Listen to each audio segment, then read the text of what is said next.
Comic books. The one hobby you totally didn't get bullied for or laughed at by girls. The totally not dead hobby that like people don't give a shit about anymore. The one world that's been replaced by manga, that's been replaced by movies, or even TikTok brain rot. But what if I say there's a resurgence? What if I say there's a new wave of interest from intercompany wide crossovers to the creation of new universes to relaunches, and even bold creative decisions? I feel like there's no better time now than to be a comic book fan. Quick reminder, I want y'all to like, share, subscribe, all that fun stuff. If you like comic book deep dives, this is the place for you. So let's not pretend things are fine.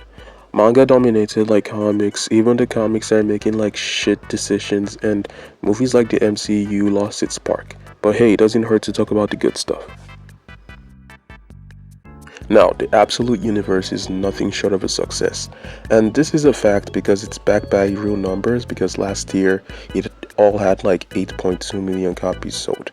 So the Absolute DC Universe was created by Darkseid after the All-In event, and yeah, it's very obvious that Darkseid created this universe because like one of the most vile fucking things ever made in comics.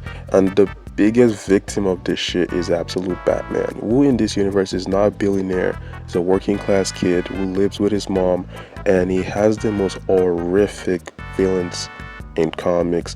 And it's just crazy because from Absolute Joker to Absolute Killer Croc, and eventually we got Absolute Bane, this guy is out here fighting like real demons. So it's been revealed of how like Absolute Two-Face and Absolute Penguin looks like, and trust me, it's gonna be like diabolical. So Absolute University gives fans what they want, which is just like action and excitement, and it doesn't like fail in that department. So I'll give it that, a win's a win. Now I know this comic is years old, but I have to mention Invincible. Wait, what the fuck? Okay, Invincible, that's better. Now Invincible has been a very successful comic series thanks to the TV show, which is now streaming, so you guys should check it out.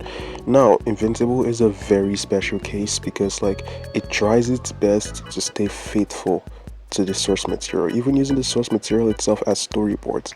And it's the best way to adapt a comic book show because it uses what works and it strengthens what doesn't work.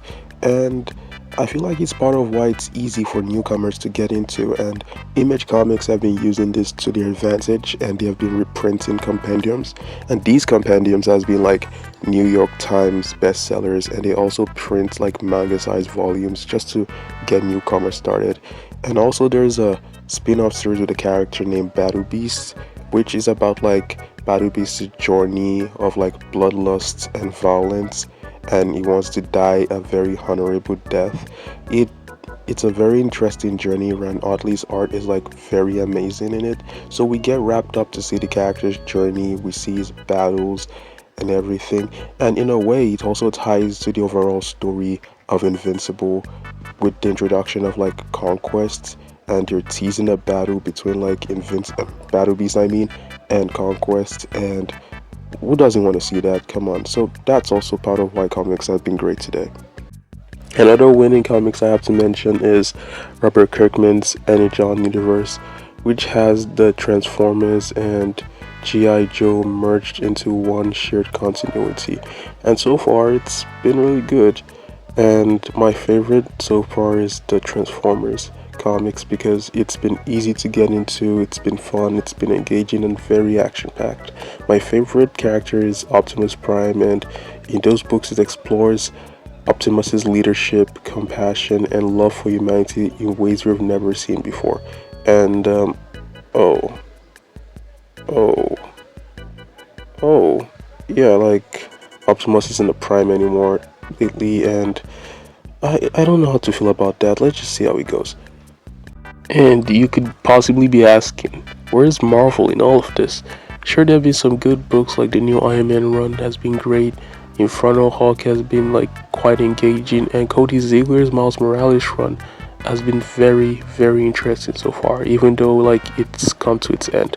But the Ultimate Universe, the new one, is the one that really made waves so far, especially Ultimate Spider-Man, which released in 2024, about Peter Parker with trying to combine the struggles of like family life and being Spider-Man. It was written by Jonathan Hickman and drawn by Marco Cicciaro, and it's been very amazing. It's been very fun. It has up and downs, but yeah, it ended with issue 24 to my uttermost dismay. But yeah, the Ultimate Universe like so like hotcakes and was able to compete with the Absolute Universe, so it's been good. Another thing to mention is the company-wide crossover between Marvel and DC, and this isn't really the first time that has happened because like crossovers have been happening like since the 1900s. So, but like this one feels different for some reason. For example, like Batman and Deadpool came out last year and it was a hit. It made amazing numbers, and at the same time it like was created by like amazing artists with like amazing variant covers and like amazing backup stories by like good writers and artists. But that was last year. Now this year, even at the time of recording, Superman and Spider-Man's crossover came out like this week, and it has been amazing so far, and I'm hoping I make a video on it. If you really want that, let me know in the comments, I mean, and let me know what you all think, because like this crossover is so fucking good, so I have to talk about it here. Now, we talked about the past and the present, so let's talk about what's to come in the future. Now, Ben 10 is my childhood, and it's probably like someone else's. So when it was announced that like there's gonna be a comic book of Ben 10 made by Dynamite Entertainment, everyone like was so hyped about it. And when the art and like some variant covers were released, everybody lost their collective minds and they compared it to like absolute Ben 10 and everything. Now the story looks good, and it's also reviewed that some of the alien redesigns are very interesting. It's gonna come out in a couple of months, and I can't wait for it. Everything looks promising, everything looks nice, everything feels classic. People might say it's nostalgia bait, but I love it. Now, this is not me saying everything is perfect. Sure, there's like multiple long, convoluted tie-ins, and there's always gonna be like relaunches and new number ones. And sure, manga's still gonna like dominate the comic industry for as long as I know. And comics, especially from the big two, might still release a bunch of mid. But all I'm saying is that comics are not entirely dead right now. There's a rebirth, and there's no better time than now to be a comic book fan, and everything that has been going on now, for the most part, has been interesting. So I'm gonna ask you all this. Are you gonna jump on and like read some amazing comics, or you would just stick just only to the adaptations? Thank you all for watching, everybody. Please like, share, comment, subscribe. We're on our way to 100 subscribers. See you in the next one.